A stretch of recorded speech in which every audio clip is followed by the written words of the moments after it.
चमन के बाद काबुल और फिर कंधार, अफ़गानिस्तान के किसी शहर में भी ख़वारिजीन के महफूज ठिकाने अब महफूज नहीं रहे। पाकिस्तान ने काबुल और कंधार पर भी हमला करके अफ़गानिस्तान में मौजूद ख़ारजीन के महफूज ठिकाने तबाह कर दिए। आमिर रज़ा मेरे साथ मौजूद हैं, उनसे बात करते हैं। आमिर भाई, ख़वारिज जो हैं वो अफ़गानिस्तान में कहीं भी मौजूद हों, पाकिस्तानी हमलों से महफूज नहीं हैं। देखिए, पहली बात तो ये है कि ये तमाम ऑपरेशन जो है इंटेलिजेंस बेस किया जा रहा है, या ये क्योंकि छुपे हुए थे पाकिस्तानी सरहद के साथ उन इलाकों में जहाँ जहाँ पर चौकियाँ तबाह की गई, ये वहाँ से भागे और भागकर ये कुछ जो कंधार की तरफ चले गए और कुछ को काबुल में पनाह दे दी गई। लेकिन ये तालिबान की ही जो बटालियन हेडक्वार्टर्स हैं वहाँ पर छुपे हुए थे। और पाकिस्तान की इंटेलिजेंस, मैंने एक दिन पहले भी आपसे कहा था कि हम जो जंग लड़ते हैं वो इंटेलिजेंस बेस्ड कार्रवाइयाँ करते हैं, ताकि हमें कोई ऐसा बात सुनने को ना मिले कि हमने शहरी आबादी पे किया था या हम शहरियों को निशाना बनाते हैं। इसीलिए पाकिस्तान आर्मी ने आज जो कार्रवाई की है, जो फ़ज़ाई हमले किए हैं और जहाँ जहाँ पर ठिकाने तबाह किए हैं, वो आबादियों से दूर ऐसे फ़ौजी मकामात हैं जहाँ पर हाई लेवल के दहशत गर्दों को ठहराया गया था।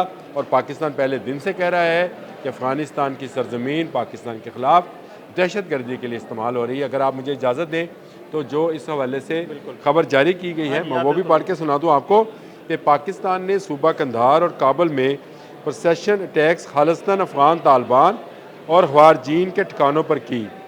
पाक फ़ौज ने Kandahar Afghan Taliban battalion headquarter number 4, battalion number 8 और बॉर्डर ब्रिगेड नंबर 5 के अहदाफ को निशाना बनाया। ये तमाम अहदाफ बारीक बीनी से मुंतखब किए गए, जो मैं आपसे कह रहा था कि हमारी इंटेलिजेंस की इंटेलिजेंस बेस ऑपरेशन होते हैं, जो शहरी आबादी से अलग थलग हैं और कामयाबी से तबाह किए गए हैं। काबुल में फितना अल हिंदुस्तान के मरकज़ और लीडरशिप को निशाना बनाया गया है। पाक फ़ौज किसी भी जहारियत का मुंह तोड़ जवाब देने की भरपूर सलाहियत रखती है। तो इससे पूरी दुनिया जो है इनकार नहीं कर सकती कि पाकिस्तान ने जब भी जवाब दिया है वो इसी तरह से टारगेटेड दिया है। हम यानी इसको वही कह सकते हैं ना कि चुन चुन के ही, प्रॉपर टारगेट करके चुन के और सिर्फ उन्हीं को निशाना बनाया और इर्द गिर्द आबादी महफूज रही। देखिए, वहाँ पर इस वक्त जो इत्तलात थी वो यही थी कि टीटीपी के जो इस वक्त का सरबराह है, जो सबसे बड़ा दहशतगर्द, सबसे बड़ा मतलूब है वली मसूद, वो भी वहीं पर मौजूद है। फिर उसके अलावा और बहुत सारे दहशतगर्दों के बारे में पाकिस्तान को इत्तलात थी, कुछ कंधार में, कुछ काबुल में, और ये मुख्तलिफ़ ठिकानों पर मौजूद थे। यहाँ से भागे हैं और फिर भाग कर वो अफ़गानिस्तान में के मुख्तलिफ़ शहरों में जाकर जमा हुए हैं, कुछ कंधार में, कुछ काबुल में। लेकिन पाकिस्तान की इंटेलिजेंस, मैंने आज सुबह भी एक व्लॉग करते हुए आपके साथ शेयर किया था कि मैंने बताया था कि हमारे ड्रोन्स जो हैं वो सर्वेलेंस पर हैं, और ये जो थर्मल टेक्नोलॉजी है जिससे आप इंसान को ना सिर्फ पहचान सकते हैं बल्कि उसका डाटा भी आपके सामने खुलकर आ जाता है। तो इंटीग्रेटेड है हमारा डाटा बहुत सारे सैटेलाइट्स के साथ, जो अफ़गान बॉर्डर और बलूचिस्तान के बॉर्डर के साथ साथ महवे प्रवाज रहते हैं। और चाइना के ये सैटेलाइट्स जो हैं ये मुसलसल पाकिस्तान के साथ डाटा जो है वो शेयर कर रहे होते हैं। इसका मकसद सिर्फ ये है कि बलूचिस्तान और खैबर पख्तूनख्वा, पंजाब, सिंध, तमाम सूबों को दहशतगर्दी से निजात दिलाई जाए। और ये जो हालिया अफ़गान बॉर्डर कशीदगी है, ये भी इसीलिए हुई कि अफ़गानिस्तान की तरफ से चंद दहशतगर्दों को पाकिस्तान का बॉर्डर क्रॉस कराया जाना था। उसके लिए उन्होंने कार्रवाई शुरू की, यानी फायरिंग शुरू की।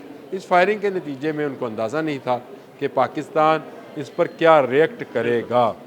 वो तो ये सोच रहे थे कि हमेशा की तरह इस तरह हम फायरिंग करते हैं और ख़वारिज को पाकिस्तान दाखिल करा देते हैं, इस दफ़ा भी वैसे ही होगा। लेकिन इस दफ़ा पाकिस्तान का जो रिस्पॉन्स था वो बड़ा ज़बरदस्त किस्म का था। पाकिस्तान का इस वक्त मूड जो है वो बिल्कुल ऐसा है कि पाकिस्तान को ना ही छिड़ा जाए तो बेहतर है।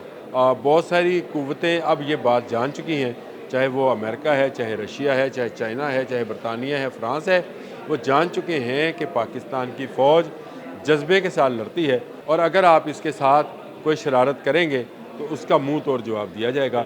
तो ऐसा ही शर फैलाने के लिए 11 और 12 की रात की दरमियानी रात को ये मामला उठाया गया कि वहाँ से आप दहशतगर्दों को बॉर्डर क्रॉस कराना चाहते थे, लेकिन पाकिस्तान ने उस पर ऐसा भरपूर जवाब दिया है जो आज कंधार और काबल में आपको फ़िज़ाई हमलों की सूरत में नज़र आया है।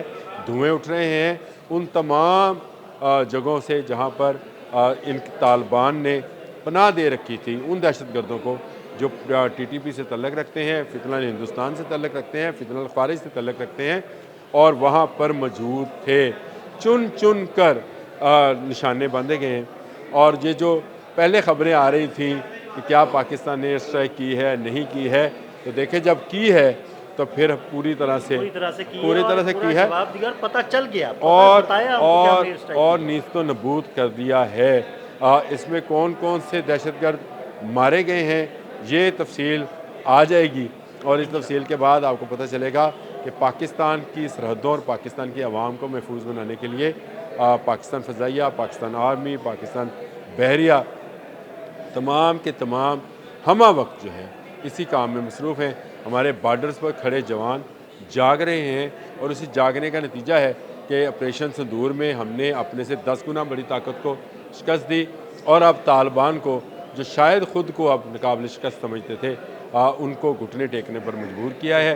कहीं सफ़ेद झंडे लहरा रहे हैं और कहीं कह रहे हैं हमारी 20 लाशें उठाने दें और कहीं वो कह रहे हैं कि इस जंग को बंद किया जाए। लेकिन मैंने आपके साथ पहले एक व्लॉग किया था और मैंने उस पर कहा था जब तक ये जंग उन्होंने शुरू की थी इसको मंतकी अंजाम तक हम पहुँचाएँगे।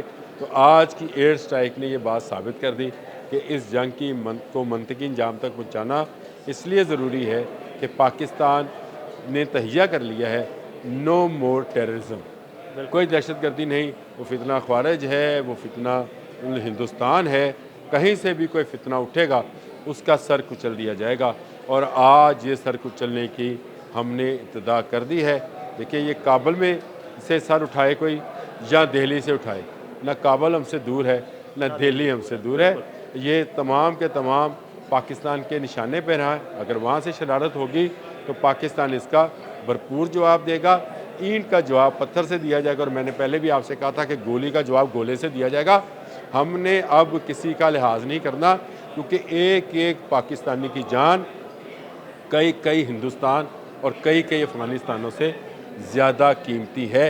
ये बात हमें समझ आ गई है और ये बात समझने के बाद ही हमने ये तहिया और फ़ैसला कर लिया है कि अब किसी को इस वतन अज़ीज़ की तरफ मैली आँख से देखने नहीं देंगे। बहुत शुक्रिया आमिर भाई जी, बिल्कुल किसी को इस वतन अज़ीज़ की तरफ मैली आँख से नहीं देखने दिया जाएगा। वो काबुल हो या कंधार या दिल्ली, जहाँ जहाँ हमारे दुश्मन होंगे हम उन्हें निशाना बनाएंगे। अदील अहमद और आमिर रज़ा को इजाज़त दीजिएगा। अल्लाह हाफ़िज़।